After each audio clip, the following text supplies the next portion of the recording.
Okay, we want to start in a couple of things. I posted on BSpace last night. I have an all-day retreat at UC San Francisco tomorrow, so I cannot hold office hours, but I'll have longer ones next Tuesday, May 6th, starting at 2 o'clock. Wednesday's our last class. We'll be doing evaluations. Come, those of you listening to podcasts, because we're going to be going over principles of prevention that are not well covered in the readings in the text, and some of that will be important for the final, etc.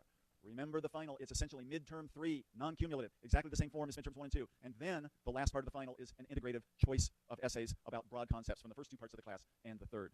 We have something happening for those of you who might be graduate school bound this afternoon at 4, and I will let Shake give you the details.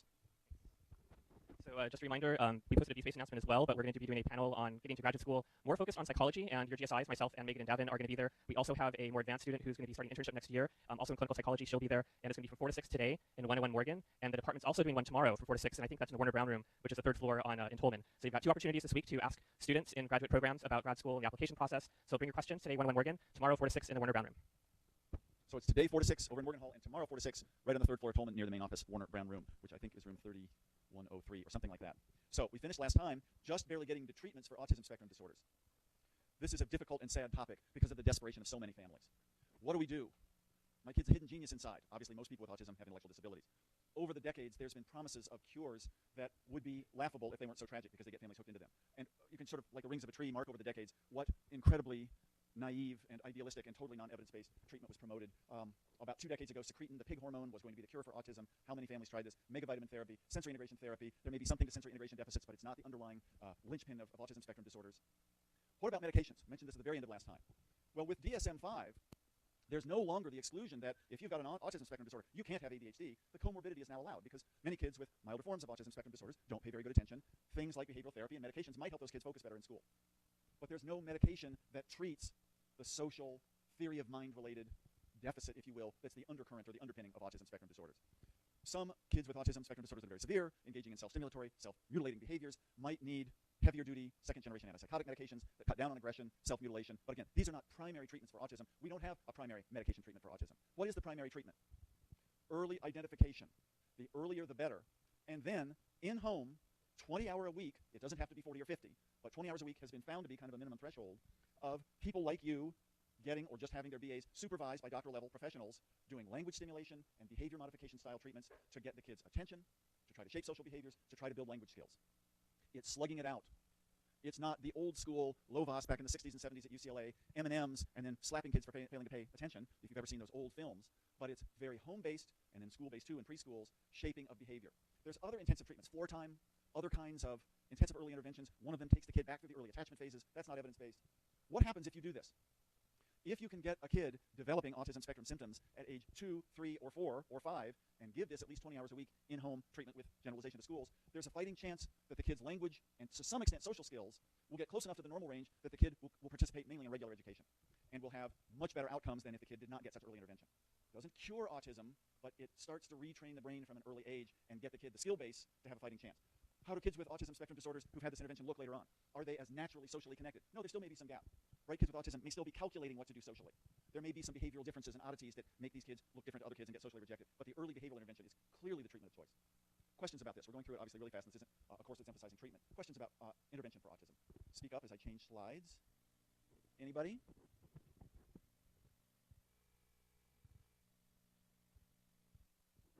Okay, we're going to shift gears and talk about eating disorders, our last condition in this course. And like everything else in 131, if you're interested in history, if you're interested in biology, if you're interested in media and social messages and culture, eating disorders has something for everybody because it's a fascinating, very difficult, very clinically important, very severe set of conditions that's not just about brains and biology. It's not just about cultural messages of thinness. It's about the combination of the two. So what's the big idea underlying eating disorders? We live in a culture where there's too much food, actually. And obesity is the #1 eating problem. So why is it that the body ideal for females is to be thin, ultra thin, and that if you're not, you somehow violated some cultural norm and you won't be sexually attractive, and that there's a big appeal to being way too thin? That's the sort of backdrop here.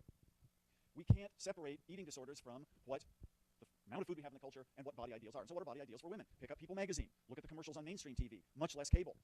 Models, athletes, actors, Desperate Housewives, the name of the show. They're different standards. It's still cooler for a guy to be kind of hunky and muscular, but for a woman to be thin. What professions by far have the highest rate of serious eating disorders for women? The professions where it's not just what you do but how you look. Gymnastics, modeling. You've got to be a certain appearance, not just perform certain things, walking the runway, doing the pommel horse or the uneven bars. So when appearance really counts, that's when we see the high rates of eating disorders really develop. Now, there's a difference between the body ideal in our culture and the fact that so many women are into looks and dieting, probably more than men, but only a relatively small percentage of women develop serious eating disorders. So if it were all the culture and all the media messages, the prevalence would be 75 to 80%, but it's lower. It's substantially lower. So is there some underlying vulnerability inherited in the genes, or early vulnerabilities, early trauma, early something that makes some women particularly more vulnerable to these messages? So we've heard this before with other conditions, genetic vulnerability, later life issues and stresses, but it's really salient for eating disorders. So anorexia nervosa is sort of the classic eating disorder. In it, the person, usually a woman, could be a guy, is really fearful of gaining weight, has a real aversion to becoming overweight, or often perceives his or her own body as way too overweight when everyone else says, are you kidding, you're way too thin. So it's a fear of becoming obese or fat, and you don't maintain a healthy body weight. And usually, as I just mentioned, the person with anorexia can say, looking at a photograph, hey, she's way too friggin' thin, but she looks at herself and says, I'm obese, when everyone else would say, you're way too thin too. So there's a disturbance of body image that's particular to herself, not just looking at anyone's body. Now, what's bulimia nervosa? This came into being much later, only in the last half century or so, where you may or may not have this low body weight. But the main symptoms are that you tend to eat lots of high-caloric foods in a very short amount of time, a binge, and then usually, out of shame and fear of getting too heavy, find some way of eliminating that through purging. Could be laxatives, could be forced vomiting, could be very compulsive exercise, or some combination.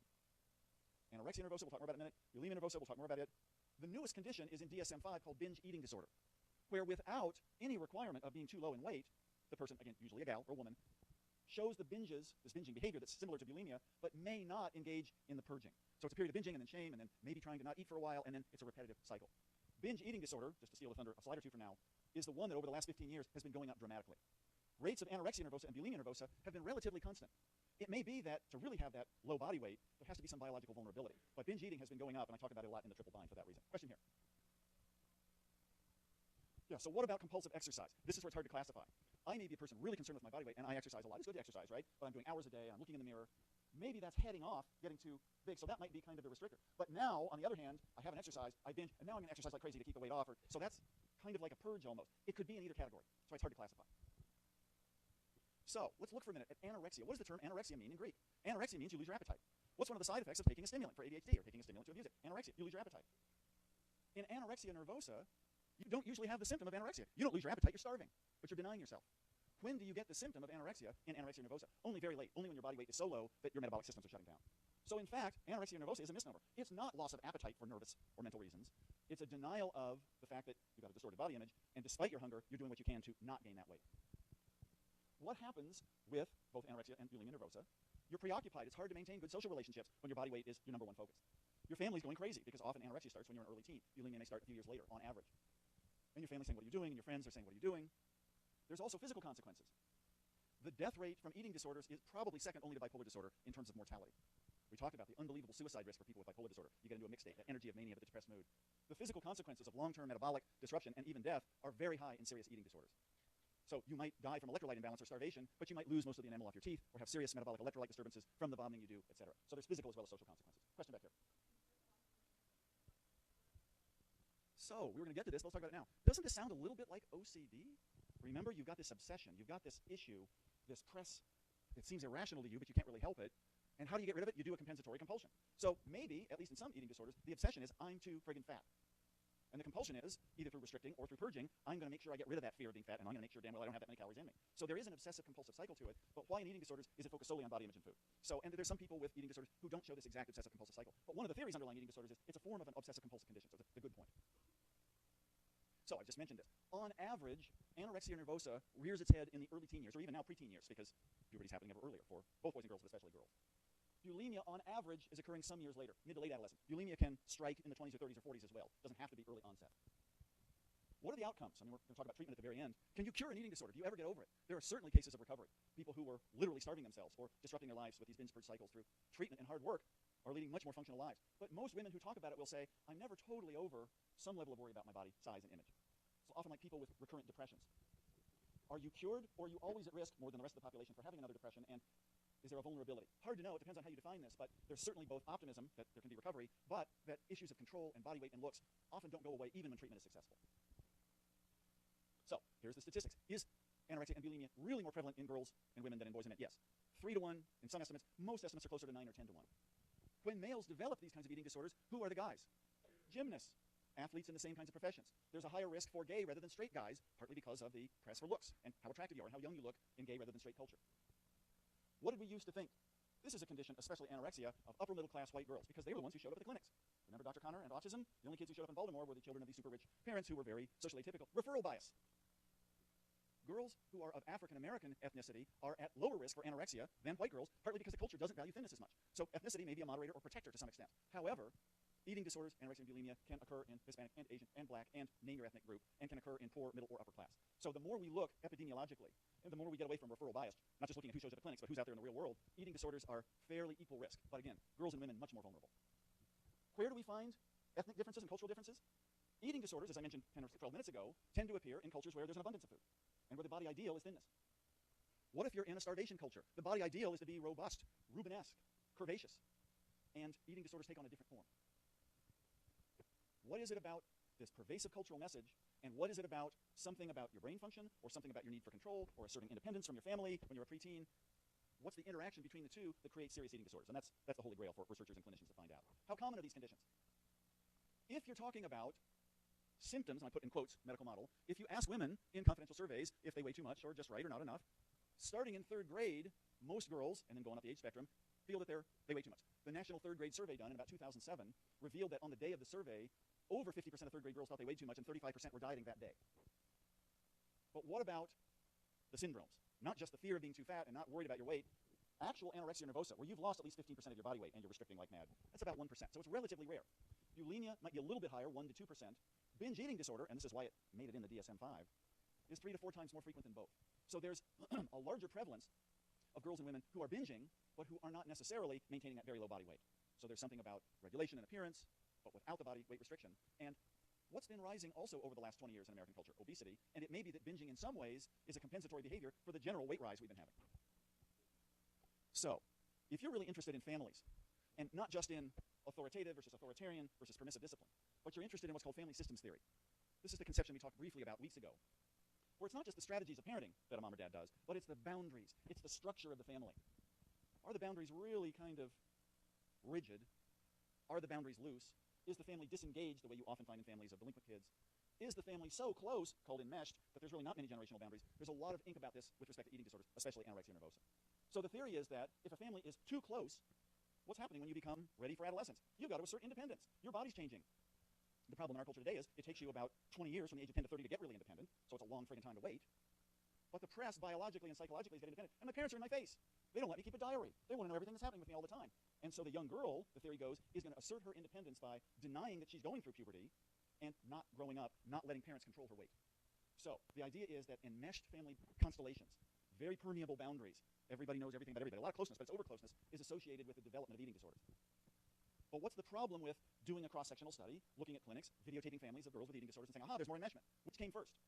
Did the enmeshed family structure precede the development of this girl's symptoms, or as a result of the girls increasingly getting worried about how fat she is and eating only carrot sticks and exercising 5 hours a day, does the family as a result say, oh my God, we got to take control of the situation, our daughter's dying?